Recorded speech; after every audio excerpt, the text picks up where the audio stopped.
Can you hear me? Yes, we can hear you now. Okay. So I just did a short introductory, and the folks over here were able to hear me. So Dr. John Burton, I'll let you start your presentation. Okay, can you hear me now? Yes, we can. Let me get rid of my settings. All right. So, been asked to talk about social mapping, and just tell me before I continue, is the text readable on my screen? Yes. Oh, it's readable, is it? It is. It is. Oh, okay. Okay, so I'm going to talk about the role of social mapping, and it comes about because, unlike, you wouldn't need social mapping if there were streets and house numbers and ID cards and everyone had reliable driver's licenses and so on. And we in the city carry around a wallet full of identity documents and so on. But and there's an excellent, very influential political science book called Seeing Like a State by James Scott, and it's about the transformation of industrialized countries from about 200 years ago, where the first censuses were taken. And it's part of statecraft is to catalogue its citizens and so on. And this really hasn't happened in PNG, except recently for, I can think of a couple of things, and one is in 1999, the National Mapping Bureau and the National Statistical Office combined in the census preparations and GPS'd about 25,000 villages. And so we actually do, there are older maps, but we do actually have GPS locations. And of course, there's been a long still stand until in the last few years, the National ID project has got going. But we know that there are plenty of problems with that sort of thing. Anyway, so the conclusion there is that PNG remains what James Scott calls a social hieroglyph, which means yet to be decoded and so on. I'm now going to, oh yeah, there we go. So I'm not going to really say what social mapping is. You have to know that yourselves. A minimum what it is the identification of customary groups. We don't know, for example, we keep hearing about a land of 1,000 tribes. Has anybody got a list of these 1,000 tribes and so on? No, the state does not know the identity of these tribes and so on. The second one is the discovery and description of places, geographic features, but with a heavy bias towards culturally significant localities and sacred sites. A full record of people in a project area. So that sounds like a census, but tagged with identity markers and rights to places, either as member of the groups previously identified or individually, and the description and analysis of the principles by which rights are transmitted between generations. And it's a gross simplification, as I heard one provincial governor say in a talk a few years ago, the mainland's all patrilineal and Bougainville's matrilineal. I mean, it's just such a simplification of people's rights. I really want to pass on to the point of social mapping and what the uses are rather than how to do it. And the first one is what most people think is the main use, making up a list of project beneficiaries. But that's not really it. What it's really useful for is monitoring, as a monitoring tool during a project life. And I've got a number of things which it's really useful, and I've got three which I'll go through in later slides. So it's a detection tool for what I call recognition shifts, and the evaluation of the consent that you have from project area communities, free, prior, and informed consent. I haven't heard anybody today talking about the World Bank safeguard standards or the ICMM sustainability principles, despite the fact that the two biggest companies, probably the two biggest companies in operating in the mining sector, Barrick and Newcrest, are both ICMM members and must pay attention to these things. You can't really do impact analysis, that is to say, to validate, this is possibly before the project, but during the project, validating your impact, positive or negative. Lots of companies like to boast what a positive impact they make, but you can't tell that unless you actually have, you can actually measure who's receiving what, and that is not possible without social mapping. And another thing which is not paid attention to at all, or very little, is that many kinds of development project, doesn't have to be mining or oil and gas, result in the displacement of community members. And even the proximity of a city. I've got an example later which you'll see. So that Papua New Guineans in particular have never been particularly static. As soon as there was a good bus network, people were off and moving around very all over the place. And the same with the coastal shipping network, people were off and moving around from the early 20th century to other places. So how do you tell? How do you talk about a community if its members are spread out all over the place? And there's the example I'll go into a bit later, where the Australian government's been trying to assist with development improvements along the Kokoda track. The problem being is that 75% of the people who are from the track now live in the NCD. So it's a bit difficult to say who are the people who live there. Now I've got these three critical issues which I will now talk about in my remaining time. First one is FPIC. The second one is recognition shifts, and the third one is development, assessments of development. Let's have a look at what FPIC starts with. Well, free, prior and informed consent, and the Papua New Guinean form of this, as we know, is starts off with a development forum. That's the formal expression of consent. Of course, there are lots of intermediate steps on a daily basis.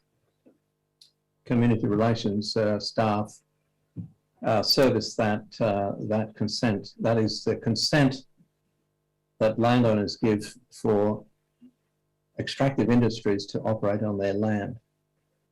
So the Mining Act has this rather nice wording: the Minister shall invite to a development forum such persons as he considers will fairly represent the views of the landholders, sorry, that's the wording of the 1992 Act. The drafter couldn't bring himself, I believe it was a man, to say landowner. The landowner is the land, the subject of the application for the special mining lease. And then a number of things are listed: national government, local level government, landowners, and so on. Now, has a minister ever based this invitation on a social mapping report? And I think we'll find it's very unlikely that that's ever happened. No, the invitations to such an event emerge from a political process. And just a side note that the Mining Act 1992 predates the organic law on provincial governments, and the list of parties invited by the minister fails to therefore invite the district, any representative of the district. And now that provincial governments are very much downplayed and local level governments have no real authority, it's the middle level of the district development authorities that hold the money, and of course the MPs hold their money, and they're not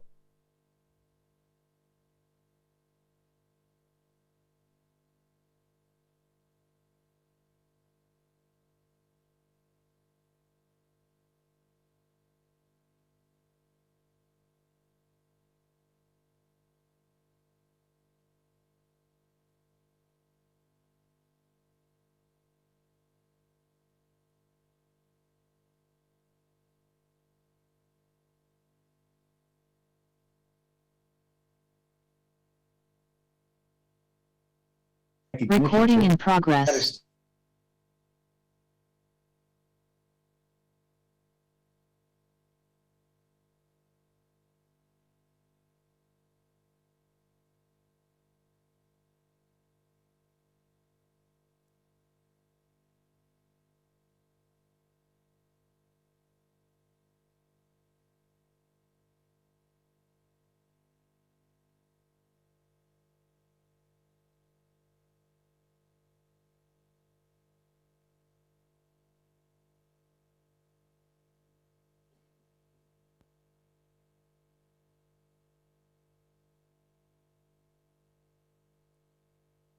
Recording in progress. And it was found that, well, the magistrate was presented with particular evidence and followed where that evidence led him, but it led to, in fact, 4 of those 5 clans being sidelined.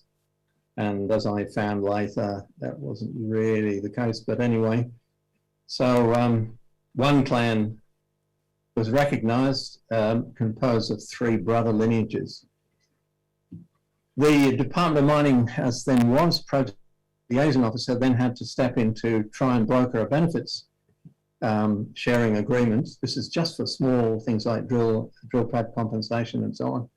This is long before the mine opened. And the benefits took a ratio of 20 of the 50% of the prospect that this group held. They were broken down 20%, 10%, 10%, and then another 10% went to a business group. So there's a change again. So those 2 brother lines have shrunk. And then we go to, I mean, there are other steps, but let me take another example. This is not really social. I mean, it's not in the hands of the social. As a result of social mapping, this is what you can see with social mapping. So it's the ability to look, to hold a magnifying glass over what's going on and understand what's happening. So when the Landowner Employment Committee, the mine manager said to the Landowner Employment Committee, composed of landowners, who are the people I can employ when we start building this mine? And the answer was a long list of, I don't know, 1,000 possible candidates who, of course, would need to be trained and so on. Only half of them were landowners. And I went through that list with a fine-tooth comb with experts from the local area, and they said, we don't know these names, we just don't know these names, we don't know these names. And so that is a recognition shift, so that the benefits, like in this case, employment, have not fallen in the, well, they may have fallen, with maybe that blob I've written down as tier 2, and maybe that goes back to those original 5 clans. So water has a way of finding its own level. All right, I'll now push on to my 3rd example of what social mapping can do for us. And that is the assessment of development. Are your efforts in outreach beyond the project having an effect? Doesn't have to be a mining project or a gas project. In this case, I can talk very freely about the failure of an Australian government project. And here is the Kokoda Initiative. And the villages on the Kokoda track have been beneficiaries of it since 2008, when a joint understanding was signed between the 2 governments, Australia and PNG. But until we came along, I mean, they kept saying how wonderful it was and how many schools they put in and how many more people going to school and how many toilets they put in and so on. But when we went to measure it, that is by knowing exactly who is who, because we've done social mapping along the track, there are two measures that I've got here. One is the Oxford Multidimensional Poverty Index. This is a thing which the UNDP uses now. It's quite easy to do, and various other research teams have used that in PNG, in Transfly area and on the border with Australia, for example. And I had a reference group of villages in the Wampa Rural LLG that were divided into one village that had good services, a group of villages that had some services, and a service deprived group.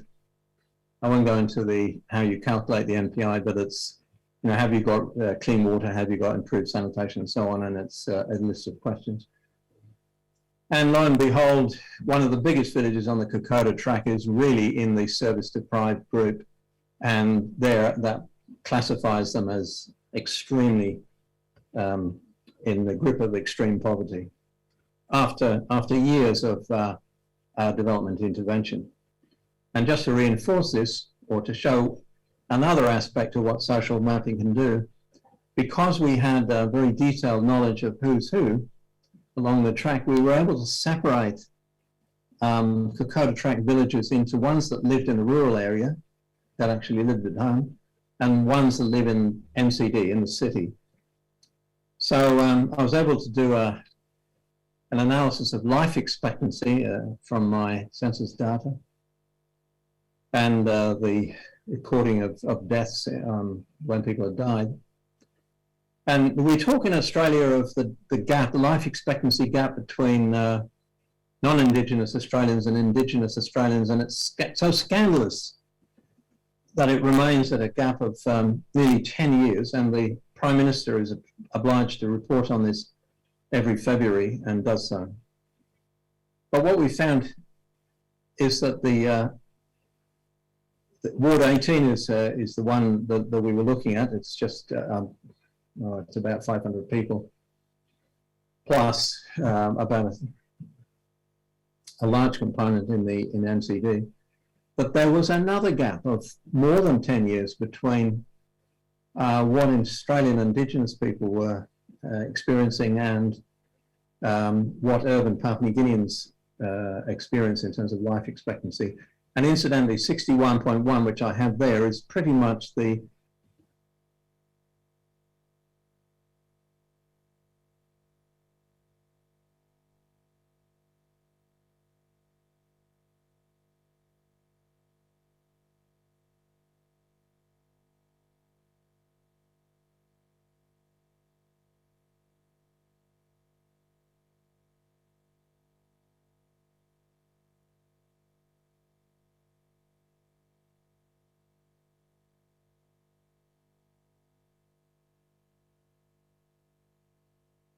Recording in progress. Differential in age have been ironed out because they have been living in the city for about 50 years now.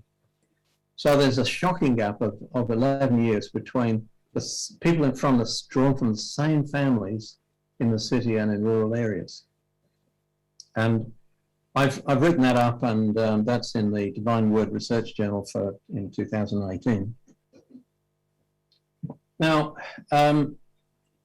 these examples are meant to illustrate the utility of social mapping for actually measuring what's going on in a project hinterland. It's no use saying, oh, we spend so much on outreach and we have a wonderful health program, and one mining company, which I don't see present among the attendees at this conference, we're quite fond of saying every year that they have universal health care available to their community members. No, they didn't. They had an exploration clinic, but it was far too far away from villages for the villagers to be able to attend it. Also, I note that the recently published EITI report has a section devoted to social expenditures, non-voluntary expenditures. That's all very well. That's the kind of input into development. And there are output measures too, like how many jabs people have got. But what this is about is what are the outcomes. There is really no point in mining for oil and gas unless there are good outcomes. Okay, we've seen some in the presentation of the contribution to the economy. That's an outcome. But in terms of local development, we've got to be able to measure these outcomes. And if you're a ICMM member, as some of the big companies are, you're obliged to do this. It's not an option. You have to be able to validate what your contributions are. So without social mapping, no possibility of gauging whether consent has been observed. So if you've got a massive recognition shift and you're impacting on people who didn't ask permission to mine, which happened, we famously happened at Octeti, of course, but they sorted that out with the CMCA negotiations. Then you've got a problem. I talk sometimes about agreement failure. Agreement failure or agreement success is really, do the benefits fall where you said they would fall? So agreement failure is the royalties have all been stolen, and we've heard it earlier today about trying to iron out the blockages, and so recipients generally get, they have bank accounts nowadays, and there's electronic transfers. It's a lot better than it used to be, but more broadly, do benefits fall where they're meant to fall? And so that's a means of measuring that, and without social mapping, you can't do that properly. And then lastly, without social mapping, you're not going to be able to test whether you're achieving your goals of poverty reduction around your mine. Well, I am talking about poverty reduction because I haven't seen a mining area in PNG or an oil and gas area that wasn't poor before the advent of the project. And very often project area communities welcome projects because they see a means of achieving development objectives. But you can't tell whether that's happened unless you've got details, good details on communities. And it's no use doing very fast social surveys, you've got to have the detail there. All right, I'm sure I've used up my time, so thank you very much.